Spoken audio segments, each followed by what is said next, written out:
شرعی مسافر کے جو احکام ہیں ان میں سے ایک یہ حکم ہے کہ ایک شخص ایسا ہے کہ وہ اپنے مقام پہ ہے، اگرچہ اس کا ارادہ سفر کا بن رہا ہے لیکن اس وقت وہ اپنے مقام پہ ہے۔ اگر گھر میں ہے تو یہ بھی اس کا مقام ہے، اور اگر کسی ہوٹل یا ریسٹورنٹ میں ٹھہرا ہوا ہے اور اپنے مقام میں ہے، یعنی مانسیرہ کی حدود ہے،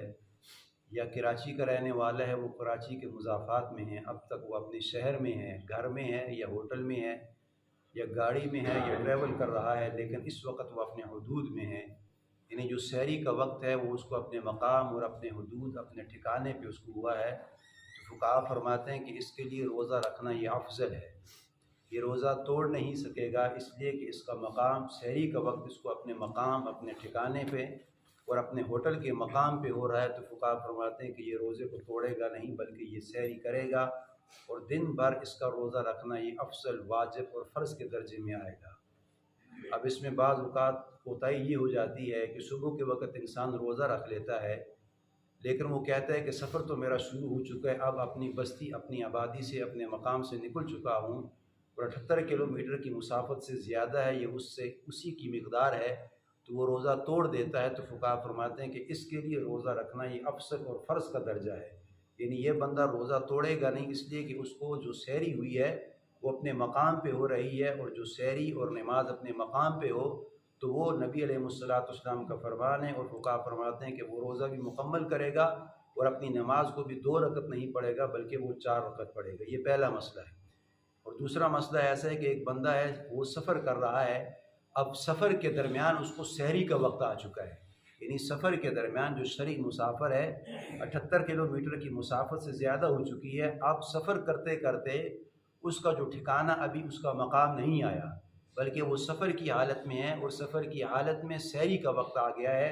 جس طرح 4:16 پہ سحری ہو رہی ہے، اب یہ اپنی آبادی سے نکل چکا ہے یا ادھر سے کہیں سے آ رہا ہے، اب یہ مسافر ہے، تو فقہا فرماتے ہیں کہ سحری کا وقت اگر سفر میں آ جائے تو اس کے لیے روزہ اگر نہ رکھے تو یہ بھی جائز ہے، لیکن رکھ لینا یہ افضل ہے، لیکن گنجائش ہے، اگر یہ نہ بھی رکھے تو جائز ہے، اور اگر رکھ لے تو افضل ہے، اس لیے کہ قرآن مجید میں آتا ہے وَأَن تَصُومُوا خَيْرٌ لَكُمْ کہ تم روزہ رکھو تو یہ تمہارے حق میں بہتر ہے۔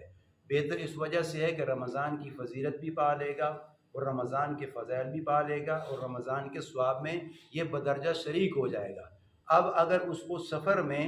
سحری کا وقت آ چکا ہے تو فقہا فرماتے ہیں کہ گنجائش ہے کہ یہ روزہ توڑ بھی سکتا ہے لیکن رکھ لے یہ افضل ہے۔ اب ایک شخص ایسا ہے کہ اس نے سفر کیا، کراچی سے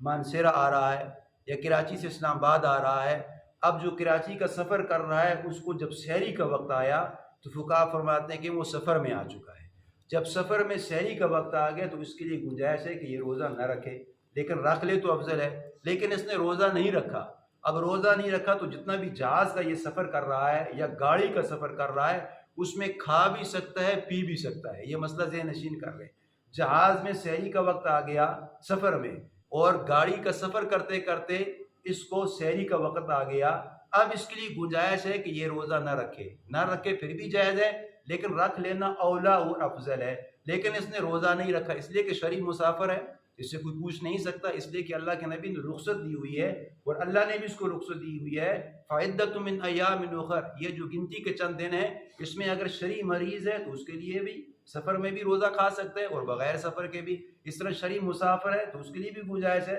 تو فقہا فرماتے ہیں کہ اگر سفر میں اس کو سحری کا وقت آ گیا تو یہ روزہ نہیں بھی رکھ سکتا اور رکھ بھی سکتا ہے، لیکن اس شخص نے روزہ نہیں رکھا، اب یعنی سارے سفر میں یہ انسان کھا بھی رہا ہے پی بھی رہا ہے، پانی کا بھی استعمال کر رہا ہے، بسکٹ کا بھی استعمال کر رہا ہے، یعنی جو اس کے پاس چیزیں سب چیزوں کو استعمال کر رہا ہے، کھا رہا ہے پی رہا ہے، اب یہ شرعی مسافر ہے، لیکن فقہا فرماتے ہیں کہ جب یہ بندہ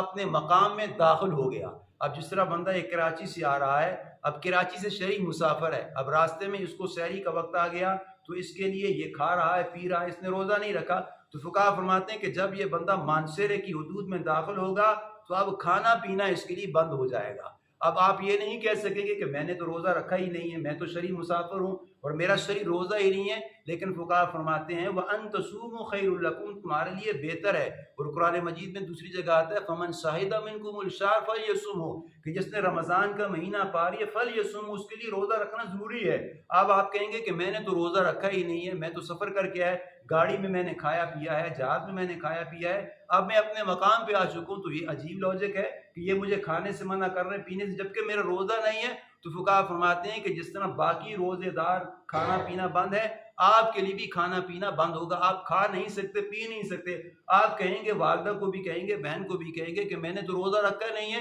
لیکن فقہا فرماتے ہیں کہ جس طرح ان کا روزہ ہے، اگرچہ آپ کا شرعی روزہ نہیں ہے، لیکن فقہا فرماتے ہیں کہ آپ کے اوپر کھانا پینا بند ہے، اس لیے کہ آپ چر کے آ چکے ہیں، کھا پی کے گاڑی میں آ چکے ہیں، جہاز میں آ چکے ہیں، تو اس وقت شرعی مسافر تھے۔ اب جب آپ نے مقام پہ آ چکے تو اب آپ شرعی مسافر بھی نہیں رہے اور شرعی طور پہ بیمار بھی نہیں رہے، تو جب شرعی بیمار بھی نہیں ہے اور شرعی مسافر بھی نہیں ہے، تو فقہا فرماتے ہیں کہ اس کے اوپر اب پابندی ہے کہ اب وہ کھائے گا بھی نہیں، پیے گا بھی نہیں، اگرچہ اس کا شرعی روزہ نہیں ہے، لیکن یہ دوسرے روزہ داروں کی طرح مغرب تک اپنے کھانے پینے کو بند کرے گا اور بعد میں اس روزے کی قضا کرے گا جو یہ شرعی مسافر بن چکا ہے۔ اللہ سے دعا ہے کہ اللہ تعالیٰ ہمیں ان مسائل پر عمل کرنے کی توفیق عطا فرمائے۔